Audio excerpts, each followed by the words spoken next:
बड़ी खबर दिल्ली के जेएनयू से आ रही है। दिल्ली के जवाहरलाल नेहरू यूनिवर्सिटी में छात्रों ने हंगामा किया है। जेएनयू लाइब्रेरी में छात्रों ने फेस रिकॉग्निशन सिस्टम को उखाड़ दिया है। छात्रों के हंगामे का ये वीडियो भी सामने आया है। तो देखिए, जेएनयू में हंगामे की तस्वीरें सामने आई हैं और फेस रिकॉग्निशन सिस्टम जो लाइब्रेरी में लगा हुआ था उसको छात्रों ने उखाड़ दिया है। फेस रिकॉग्निशन सिस्टम का विरोध कर रहे हैं छात्र, इस टेक्नोलॉजी का विरोध कर रहे हैं और इसी वजह से यहां पर जो मशीनें लगाई गई थी फेस रिकॉग्निशन सिस्टम के लिए उन्हें उखाड़ दिया गया है। जेएनयू जो कि अलग अलग कारणों की वजह से सुर्खियों में रहता है, इस बार यहां छात्रों का विरोध फेस रिकॉग्निशन सिस्टम लगाने को लेकर था। बिहार में महागठबंधन की हार ने बीजेपी को हमले का नया मौका दे दिया है। अब बीजेपी के कई नेता यह भविष्यवाणी कर रहे हैं कि दिल्ली का इंडिया गठबंधन टूटने की कगार पर है। यह दावा इस बार बिहार बीजेपी के अध्यक्ष और नीतीश सरकार में मंत्री दिलीप जायसवाल ने किया है। गठबंधन टूटने के कगार पर है। राहुल गांधी का नेतृत्व अब कोई स्वीकार करने को तैयार नहीं है और आप देख लीजिएगा बहुत जल्द ही इंडी गठबंधन में बहुत बड़ी टूट होने जा रही है। बीजेपी के नेता कह रहे हैं कि यह गठबंधन चुनाव के वक्त आपस में ही लड़ता रहा। जमीन पर कांग्रेस लड़ी नहीं, आपस में लड़ रहे थे।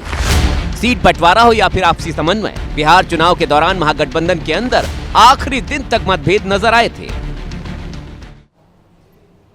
देश की आर्थिक राजधानी मुंबई में भीषण आग लगने से अफरा तफरी मच गई। आग माहिम रेलवे स्टेशन के करीब लगी, जिस वजह से बांद्रा माहिम रेल सेवा को स्थगित करना पड़ा।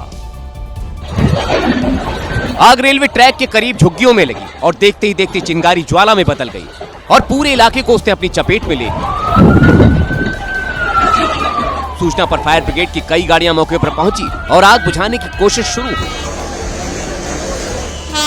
यह आग मुंबई की लाइफलाइन लोकल ट्रेन की पटरियों के बेहद करीब लगी। इसी वजह से एहतियातन वहां से गुजरने वाली लोकल ट्रेन को अलग अलग स्टेशन पर रोका गया। राहत की बात यह रही कि इस भीषण आग में कोई जनहानि नहीं हुई।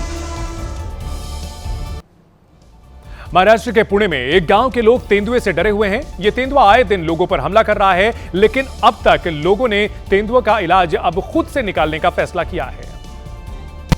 ये लोग अपने गले में जो चीज बांध रहे हैं उसके चारों तरफ बड़ी बड़ी कीलें लगी, क्योंकि तेंदुए अक्सर गले पर हमला करते हैं और अगर तेंदुए ने इनके गले को दबोचने की कोशिश की तो वो लहूलुहान हो जाएगा। कुछ दिन पहले एक महिला ने अपनी आंखों से तेंदुए के हमले को देखा था। तब तेंदुए ने एक कुत्ते पर हमला किया था, लेकिन कुत्ते की गर्दन में कील वाली बेल्ट थी, जिसके चलते कुत्ते की जान बच गई और उसी के बाद इन किसानों ने भी कील वाली बेल्ट पहनने का फैसला कर लिया।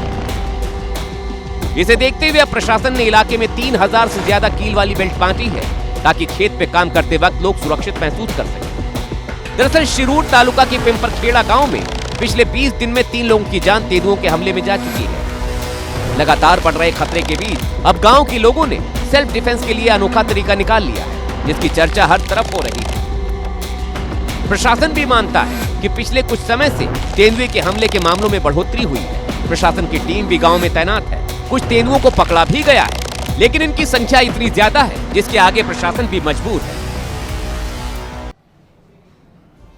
बरेली में मौलाना तौकीर रजा के करीबी मोहम्मद आरिफ की अवैध संपत्ति पर बुलडोजर का एक्शन देखने को मिला, जहां बुलडोजर ने आरिफ की 16 दुकानें और 3 मंजिला शोरूम को मिट्टी में मिला दिया।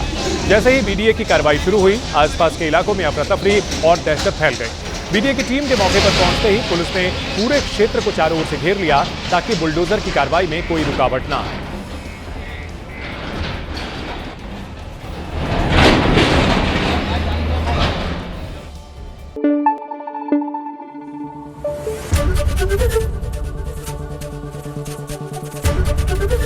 एबीपी न्यूज आपको रखे आगे।